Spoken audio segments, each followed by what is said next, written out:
जय श्री हरि। हरे कृष्णा। भक्तों, आज हम श्रीमद् भागवत महापुराण के 18वें अध्याय में प्रवेश कर रहे हैं। यह अध्याय विशेष है क्योंकि इसमें होता है राजा परीक्षित का पावन जन्म। यही परीक्षित आगे चलकर भागवत कथा के महान श्रोता बने और जिनकी बदौलत आज हम सभी इस अमृत रूपी पुराण का रसवादन कर रहे हैं। इस अध्याय में हम देखेंगे कैसे भगवान श्री कृष्ण की कृपा से उत्पन्न होता है वह तेजस्वी बालक जो पांडव वंश की अंतिम ज्वल्यमान ज्योति बनता है।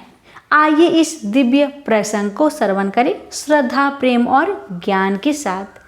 प्रेम से बोलिए जय श्री कृष्ण।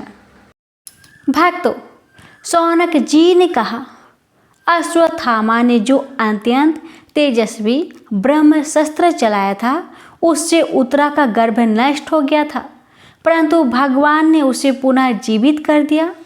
उस गर्भ से पैदा हुए महाज्ञानी महात्मा परीक्षित के, जिन्हें सुखदेव जी ने ज्ञान उपदेश दिया था, जन्म, कर्म, मृत्यु और उसके बाद जो गति उन्हें प्राप्त हुई वह सब आदि आप ठीक समझे तो कहे। हम लोग बड़ी श्रद्धा के साथ सुनना चाहते हैं। सूत जी ने कहा, धर्मराज युधिष्ठिर अपनी प्रजा को प्रसन्न रखते हुए पिता के समान उसका पालन करने लगे। भगवान श्री कृष्ण के चरण कमलों के सेवन से वे समस्त भोगों से निष्पृष हो गए थे। शौनकादि ऋषियों, उनके पास अतुल संपत्ति थी। उन्होंने बड़े बड़े यज्ञ किए थे तथा उनके फलस्वरूप श्रेष्ठ लोगों का अधिकार प्राप्त किया गया था। उनकी रानियां और भाई अनुकूल थे। सारी पृथ्वी उनकी थी। वे जम्बू द्वीप के स्वामी थे और उनकी कृति स्वर्ग तक फैली हुई थी। उनके पास भोग की ऐसी सामग्री थी जिसके लिए देवता लोग भी ललायित रहते थे, परंतु जैसे भूखे मनुष्य को भोजन के अतिरिक्त दूसरे पदार्थ नहीं सुहाते, वैसे ही उन्हें भगवान के सिवा दूसरी कोई वस्तु सुख नहीं देती थी। शौनक जी, उत्तरा के गर्भ में स्थित वह वीर शिशु परीक्षित जब अश्वत्थामा के ब्रह्म शस्त्र के तेज से जलने लगा, तब उसने देखा कि उसकी आंखों के सामने एक ज्योतिर्मय पुरुष है जो देखने में तो अंगूठे भर का है, परंतु उसका स्वरूप बहुत ही निर्मल है।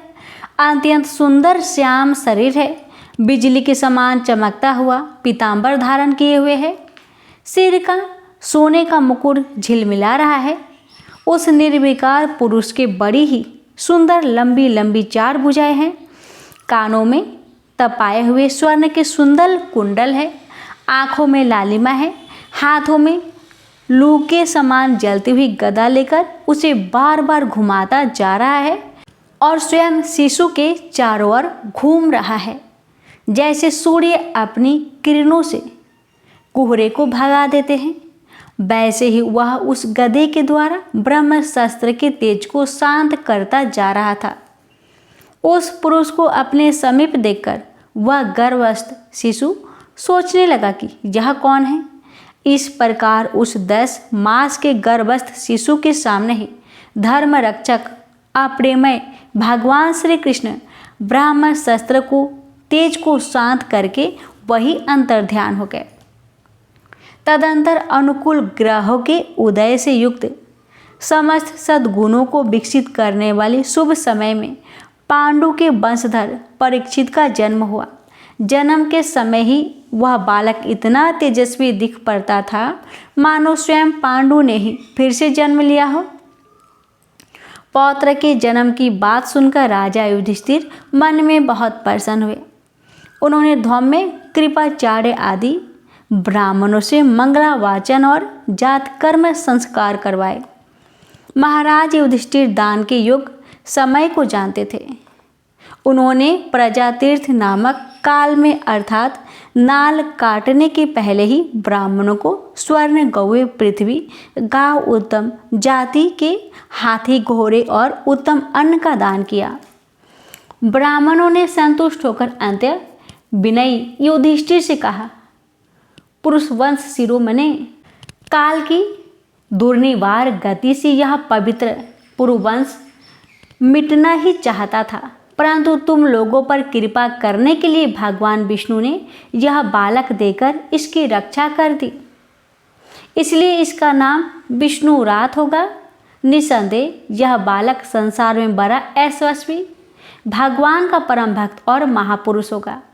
युधिष्ठिर ने कहा, महात्माओं, यह बालक क्या अपने उज्जवल यश से हमारे वंश के पवित्र कीर्ति महात्मा राजश्रियों का अनुसरण करेगा? ब्राह्मण ने कहा, धर्मराज, यह मनुपुत्र इक्ष्वाकु के समान अपनी प्रजा का पालन करेगा तथा दशरथ नंदन भगवान श्री राम के समान ब्राह्मण भक्त और सत्य प्रतिज्ञ होगा। यह उसी नर नरेश शिबी के समान दाता और शरणागत वत्सल होगा तथा याज्ञिकों में दुष्यंत के पुत्र भरत के समान अपने वंश का यश फैलाएगा। धनुधरों में यह शस्त्रबाहु अर्जुन और अपने दादा पार्थ के समान अग्रण्य होगा। यह अग्नि के समान दूरधर्ष और समुद्र के समान दुस्तर होगा। यह सिंह के समान पराक्रमी, हिमाचल की तरह आश्रय लेने योग्य, पृथ्वी के सदृश तितिक्षु और माता पिता के समान सहनशील होगा।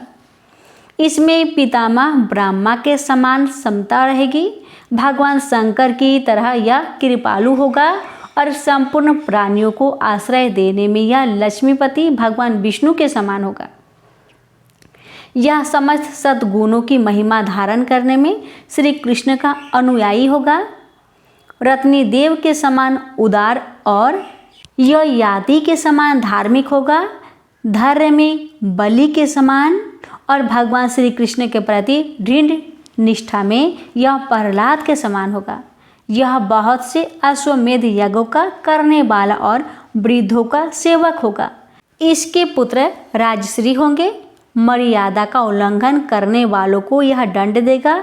यह पृथ्वी माता और धर्म की रक्षा के लिए कलयुग का भी दमन करेगा।